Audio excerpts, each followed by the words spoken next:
Bonjour et bienvenue dans votre nouveau numéro du Tête-à-Tête Décideur consacré aujourd'hui au partage de l'information au sein des entreprises en France et à l'étranger. Il ne vous aura pas échappé que la communication et le partage de la connaissance entre entreprises est un enjeu important.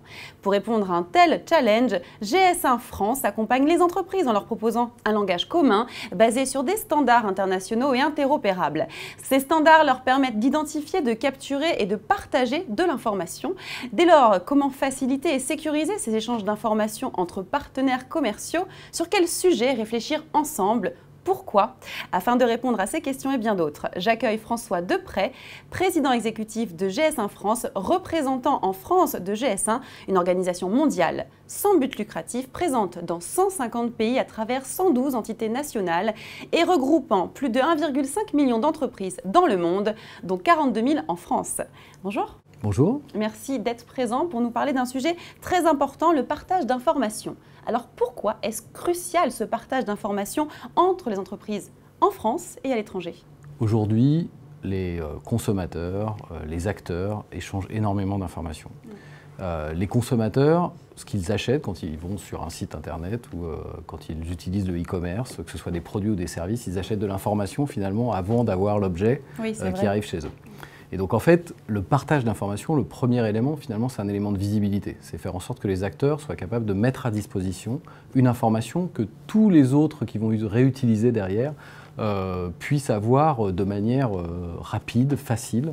Et c'est un enjeu où en fait, si je produis ma propre information dans mon propre langage, de ma propre, on va dire, manière, avec ma propre grammaire d'une certaine manière, je ne suis pas sûr que les autres puissent le réutiliser. Et si tout le monde fait comme ça, si moi je reçois de l'information de plein d'acteurs de manière différente, dans plein de langages différents, c'est extrêmement difficile de pouvoir communiquer ensuite. Donc l'échange d'informations est important et la structuration de cet échange d'informations sont des éléments qui sont absolument déterminants et qui sont déterminants dans le monde aujourd'hui qui est très centré sur le digital et principalement le e-commerce quand on est dans le business des produits de grande consommation. Ce qui est valable dans le commerce, finalement, dans tous les échanges de produits et de différents services, en fait, c'est aussi valable dans la supply chain. C'est-à-dire que l'ensemble des entreprises se retrouvent à devoir partager des informations sur l'ensemble de la traçabilité des produits, de leur échange, on va dire, d'entreprise en entreprise. Donc si chacun parle le même langage, on se retrouve dans une situation où on peut vraiment faire fluidifier l'information et savoir ce qui se passe un peu partout. Donc il y a un enjeu pour les entreprises de savoir partager cette information, de savoir la mettre en partage entre elles, de telle sorte qu'elles puissent derrière finalement améliorer leur process de manière collaborative. Et concrètement, comment mettre en place ce partage d'informations de manière collaborative efficacement? Pour le mettre, le premier élément, c'est d'accepter de collaborer. C'est-à-dire qu'il y a une première démarche d'une certaine manière, et c'est avant tout ce à quoi sert une organisation comme GS1, c'est de créer un espace de collaboration dans lequel les entreprises peuvent venir, peuvent partager leurs besoins finalement, de quoi j'ai besoin, décrire leur processus, et une fois qu'on décrit ces processus avec les autres, on commence à avoir des points communs. Et ces points communs, ça permet finalement de définir ensuite ce qu'on appelle des règles communes. Donc le terme employé, c'est standard, on parle de standard, mais finalement, c'est des règles qu'on s'écrit ensemble et qu'on accepte ensemble de suivre. Et comment faire en sorte que cela fonctionne au mieux? Comment uniformiser ces échanges d'informations pour que tout le monde se comprenne? Alors finalement, pour que tout le monde parle le même langage, il faut se mettre d'accord sur les règles grammaticales, sur les règles de vocabulaire, et d'une certaine manière, il faut d'abord se mettre autour d'une table et s'accorder entre les acteurs pour savoir comment on va structurer les choses. Donc le rôle de ces standards, le rôle d'un organisme comme GS1, c'est de réunir les entreprises en un seul point et finalement de se mettre d'accord sur des règles communes. J'ai souvent tendance à dire que les standards sont des règles, donc c'est des règles que les entreprises se fixent elles-mêmes et qu'elles vont s'appliquer à elles-mêmes pour mieux interopérer, c'est-à-dire opérer ensemble et réussir à faire leur business ensemble. Alors concrètement, qu'offrez-vous aux entreprises au sein de GS1 France? Quelles sont vos missions avec les entreprises?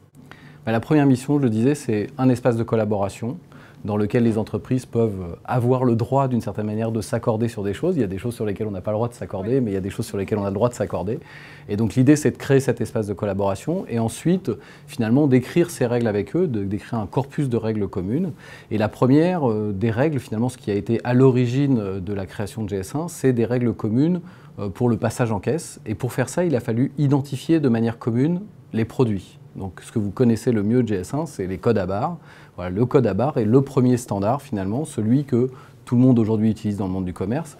Mais au fil des années, de nouvelles technologies sont arrivées. Il a besoin, à chaque fois qu'il y a une nouvelle technologie, finalement, de s'accorder comment on va tous l'utiliser dans le business.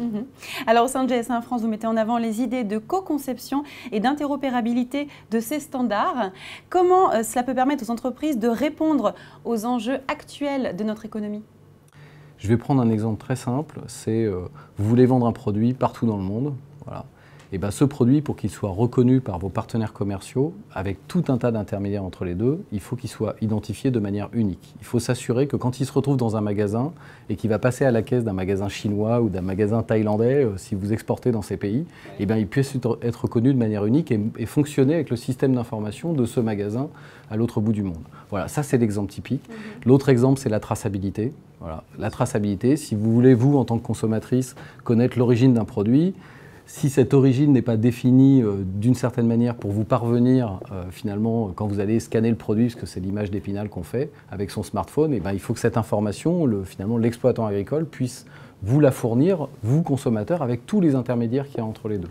Donc l'enjeu, principalement, c'est ça, c'est la capacité à aider cette fluidité de l'information en parlant le même langage. Et sur quel type de sujet collaborent les entreprises qui font partie de votre organisation GS1 France ? Alors la transformation de l'économie au travers du digital fait que GS1 est pris dans beaucoup de sujets aujourd'hui.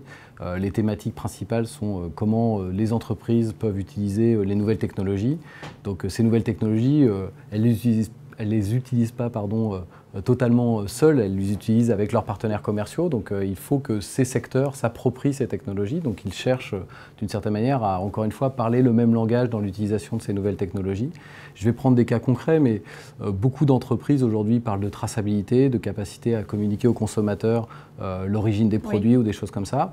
Bon, bah, l'origine d'un produit, ça veut dire qu'une exploitation agricole, par exemple, qui va fabriquer un ingrédient alimentaire, qui va se retrouver dans une recette dans la cuisine d'un consommateur, et bien, il y a tout un tas d'intermédiaires, des transporteurs, des transformateurs, etc.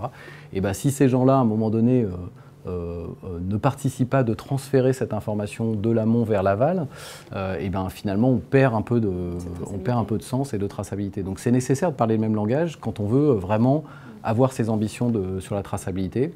Et les autres cas concrets, c'est l'anti-contrefaçon sur des secteurs comme le luxe ou vous avez le cas aussi dans les médicaments. Vous avez aussi des problématiques dans le domaine de l'industrie où on essaye de tracer les pièces qui vont composer un train, un avion, etc.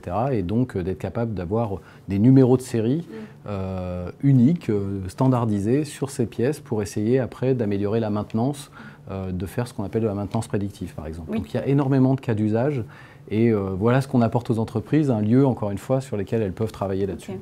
Alors, j'aimerais qu'on parle maintenant de l'innovation qui est au cœur des préoccupations des entreprises. Comment vous intégrez cette innovation au sein de GS1 France ?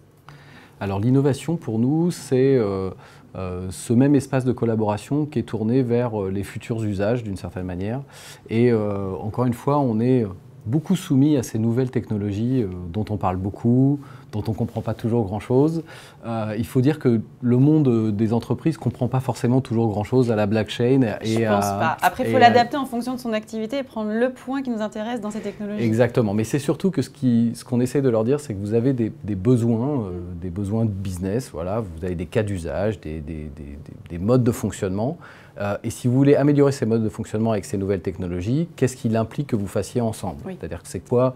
Chacun peut faire dans son coin des choses, il n'y a pas de problème, mais il y a un moment quand on veut passer à l'échelle, quand on veut que les choses passent les frontières, ou bien se fassent entre partenaires commerciaux, il faut se mettre d'accord sur un certain nombre de principes. Si chacun, pour reprendre l'exemple de la blockchain, fait sa blockchain ou son intelligence artificielle à soi dans son coin, et ben finalement ça ne marche pas avec les autres. L'exemple type, c'est vous êtes un fabricant et vous voyez que les consommateurs ont aujourd'hui des Alexa, des Google Home, etc. et vont commander vos produits par la voix. Oui. Voilà. Et ben vous aimeriez que votre produit soit décrit comme il se doit pour être reconnu par ces outils. Et voilà, typiquement, vous êtes un fabricant et vous voulez définir la manière dont votre produit sera décrit pour être réutilisé par ça. Donc c'est une sorte de fiche produit, d'une certaine manière, utilisée par la voix.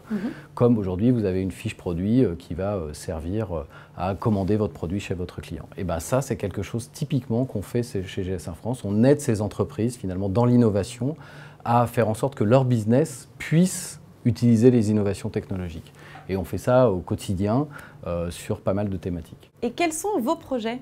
On a des projets très concrets pour les entreprises, très basiques, qui consistent à aider par exemple des producteurs de vin à décrire de manière numérique leurs produits, à créer l'espèce de double digital de leurs produits et pouvoir le rendre accessible à n'importe quel acteur mondial, que ce soit des Alibaba, voilà, pour reprendre des exemples chinois, ou des Amazon. Donc on a un éventail de projets extrêmement large qui est très très lié, encore une fois, à cette effervescence qu'il y a dans l'économie en règle générale, portée par la logique numérique, où les entreprises se transforment, font évoluer leur système et font aussi évoluer un peu leur processus et leur manière de vendre, de produire, et puis de transporter aussi, puisqu'il y a beaucoup d'enjeux autour de la supply chain.